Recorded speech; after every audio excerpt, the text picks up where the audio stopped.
Fréjus, la radio.fr.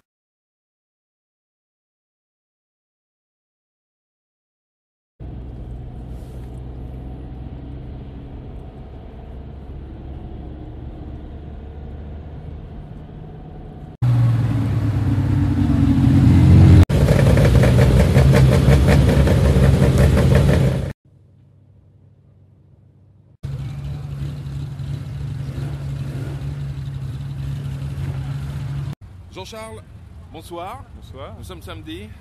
Vous venez de terminer cette journée de course. On vous a vu hier sur le podium de départ. Vous aviez évoqué un petit accident au mois de mai. Qu'y s'est-il passé? Au mois de mai, on a fait une sortie de route avec la voiture et on a un peu squinté la voiture et je me suis squinté le poignet avec un retour de volant. Donc c'était ma première course depuis mon accident. Et donc je voulais partir prudemment pour ne pas faire trop d'excès, pour ne pas recommencer la même chose. Et écoute, ma foi, ça se passe bien, puisque là, ce soir, on est devant. Et on a eu aujourd'hui une journée incroyable, puisqu'on a fait, dans Col-de-Brière, tu avais 5 cm de neige sur 10 km. Donc on avait l'impression d'être au Monte-Carlo en étant au Rallye du Var. Donc c'était quelque part magique. Pas trop glissé? Si, glissé beaucoup. Un petit peu, mais rattrapé, bien contrôlé, bien maîtrisé, comme d'habitude. Tout juste. Tout juste, limite, quoi. Limite. Il n'a pas fallu que ça dure plus longtemps. Voilà. Demain matin, rendez-vous à quelle heure? Écoute, demain matin, je crois qu'on part à 7h30. Première spéciale, enfin une seule spéciale 8h30. Et donc à 9h30, on est, je pense, 10h, on est au parc fermé. D'accord. Voilà. Merci Jean-Charles. Je t'en prie. À bientôt.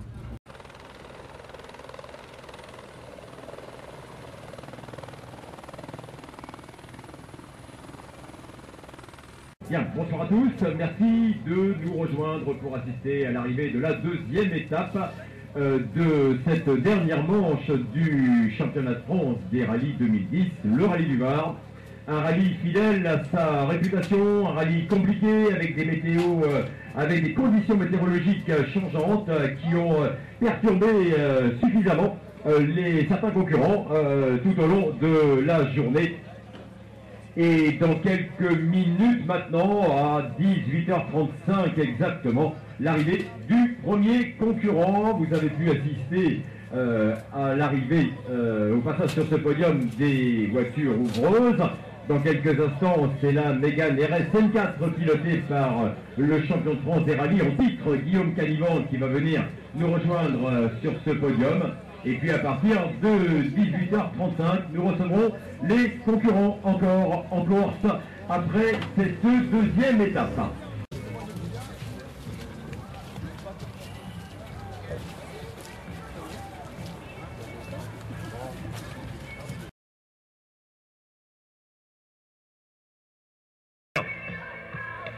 Quelques minutes devant le public.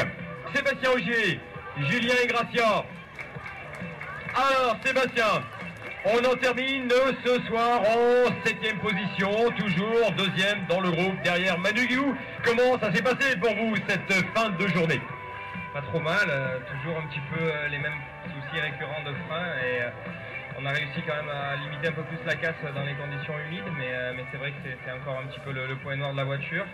Mais bon, malgré tout, ça progresse et je pense que dès que ce point sera résolu, ça sera une voiture au top dans la catégorie. Voilà, vous avez eu l'occasion de rouler un peu sur la neige, là, m'a-t-on dit? Ouais, dans les 8 premiers kilomètres de la dernière, là, on aurait dit le Monte-Carlo, il y avait tout le bord des routes qui était blanc et c'est vrai que c'était sympa, mais c'était quand même un petit peu, on se disait, j'espère que le prochain virage, ça sera pas blanc sur la route aussi, parce qu'en slick, c'est pas très marrant. Vous étiez en slick, vous, sur la neige? Ouais, non, mais la neige était sur les côtés. Elle tenait pas sur la route, heureusement. Ah, d'accord. Alors que les ouvreurs nous ont dit que eux, lorsqu'ils sont passés, ils avaient des traces. Carrément, la route était blanche. Voilà. Merci, Sébastien et Julien. Sébastien Ogier et Julien Gracia, qui portent le numéro 1, donc, mais qui rentrent ce soir en 7e position au volant de la DS3 R3. Cédric Robert et Mathieu Duval. Cédric, est-ce que vous avez 30 petites secondes pour descendre vite fait, en tête ce soir, Cédric Robert et Mathieu Duval au volant de la 307 WRC. On va rester derrière, voilà.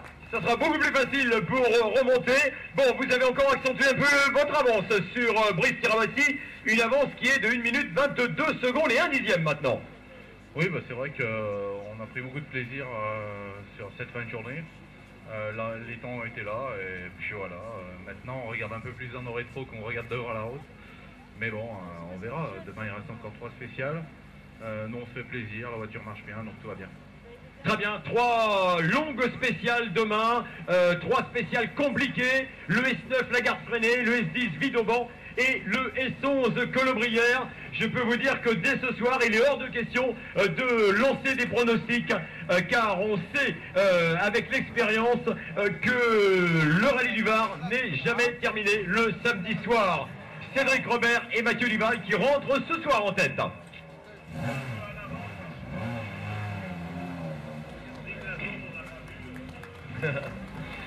Brice Tirabassi, Eric Clément. Est-ce que vous avez quelques secondes, Brice, pour descendre? Brice Tirabassi, Eric Clément qui rentre ce soir en 2e position avec une 22 et un dixième donc d'écart sur Cédric Robert. Alors Brice, comment s'est passée cette fin d'après-midi? Écoute, un petit peu en dents de scie ce matin, on était plutôt bien parti et on a fait une grosse erreur de pneus dans la longue de Vide-au-Banc. On est parti en maxi pluie et on n'a pas trouvé l'appui. Ça a été un terrain à 90% sec et bon, pendant plus de 50 secondes, ça a été une catastrophe. Et là, dans Colobrière, plutôt pas trop mal. Après, bon, je pense que si je manque un petit peu de roulage sur la saison, donc on a perdu un petit peu de temps sur la fin de spéciale, mais bon, après, bon, bilan plutôt positif. Hein. Voilà, il faut savoir que Brice a beaucoup moins d'heures derrière le volant que Cédric Robert. Je trouve que c'est déjà une belle performance d'emmener cette voiture, une voiture moderne, puissante. Un camarade m'a dit tout à l'heure, la Subaru de Brice Tirabassi, un véritable avion. Et c'est vrai que de se remettre au volant de cette voiture comme ça, de but en blanc, n'est pas évident. Brice Tirabassi, Eric Clément, 2e ce soir.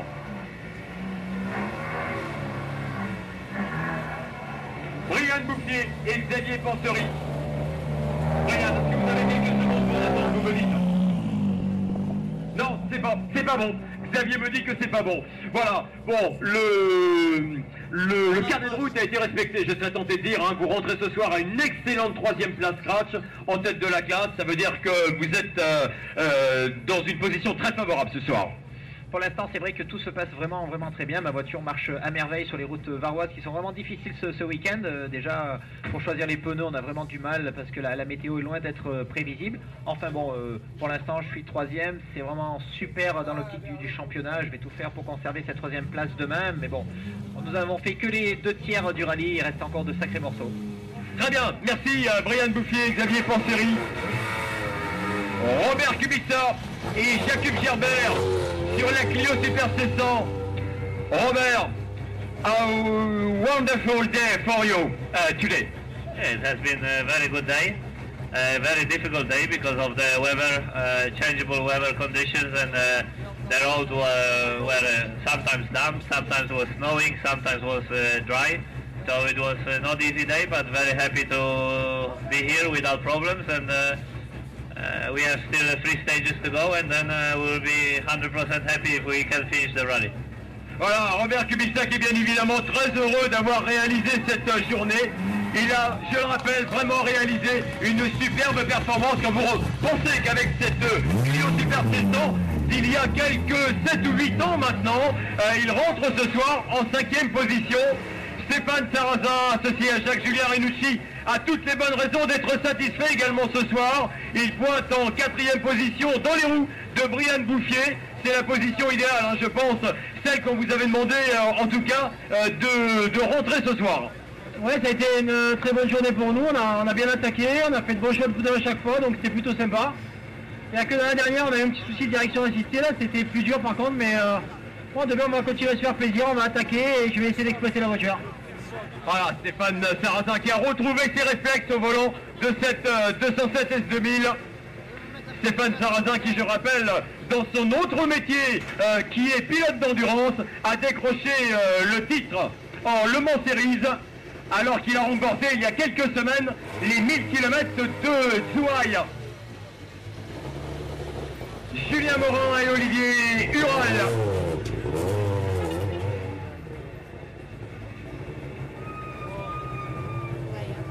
Voilà, Julien Morin qui a connu un petit souci dans le S7, qui est un peu hors du coup maintenant pour le classement, mais bon, qui continue à rouler. Comment ça s'est passé sur la 8, la dernière spéciale, Julien?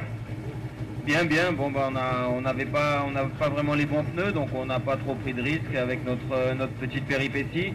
Voilà, bon, maintenant faut continuer à rouler. C'est toujours de l'expérience en plus. Il y a moins de prise de risque, mais bon, c'est toujours intéressant. On travaille, on essaye des choses sur la voiture et bon, ben, ça fait partie du jeu. Ça fait partie du jeu. Il est sport, Julien Morin. C'est vrai qu'il a commis une petite faute dans la 7. Ils ont plongé l'avant de la Fiesta dans un fossé. Malheureusement, il n'y avait pas de spectateurs pour les aider à revenir sur la route et ils ont perdu un paquet de minutes. Plus de 10 minutes ont été perdues. Ludo Gall et Olivier Belot qui rentrent ce soir en 13e position. Ludo, est-ce que la dernière spéciale de la journée s'est bien passée pour vous?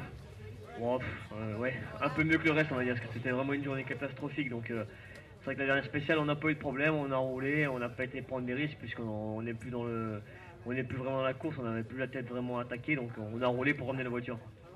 Voilà, victime d'une crevaison, Ludo Gall qui lui a fait perdre beaucoup de temps alors qu'il était en bagarre au départ du rallye pour le classement final du trophée BF Goodrich.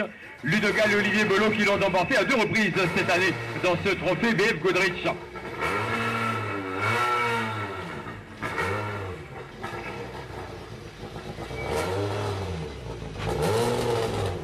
Gilles Nantais et René Belleville en 9e position ce soir avec la Porsche du groupe GT+. Gilles Nantais, une Porsche sur la neige, qu'est-ce que ça donne? C'est un peu de l'acrobatie, mais c'est sympa. Voilà, bon, on nous a dit qu'il n'y avait plus de neige quand vous êtes passé. Elle était sur le bord, mais elle n'était plus sur la route. Ouais, mais froid, humide, avec les chevaux qu'on a maintenant, c'est un peu difficile à les faire passer. Les spectateurs doivent être contents, nous, c'est un petit peu difficile quand même. Bon, est-ce que vous êtes satisfait globalement depuis le départ de ce rallye, de cette auto en GT+, que vous nous aviez présenté au Mont Blanc, mais qui a encore les dernières évolutions que vous n'aviez pas au Mont Blanc? Ouais, effectivement, on a la boîte séquentielle, mais là, on a cassé un amortisseur dans l'avant-dernière spéciale, avant le regroupement. J'ai fait la dernière sans amortisseur et c'est l'équipe de Jean-Nicolas Hotz qui m'en a prêté un pour que je puisse repartir comme il faut demain. Très bien. Allez, à demain. Gilles Nantais, René Belleville. Fréjus, la radio.fr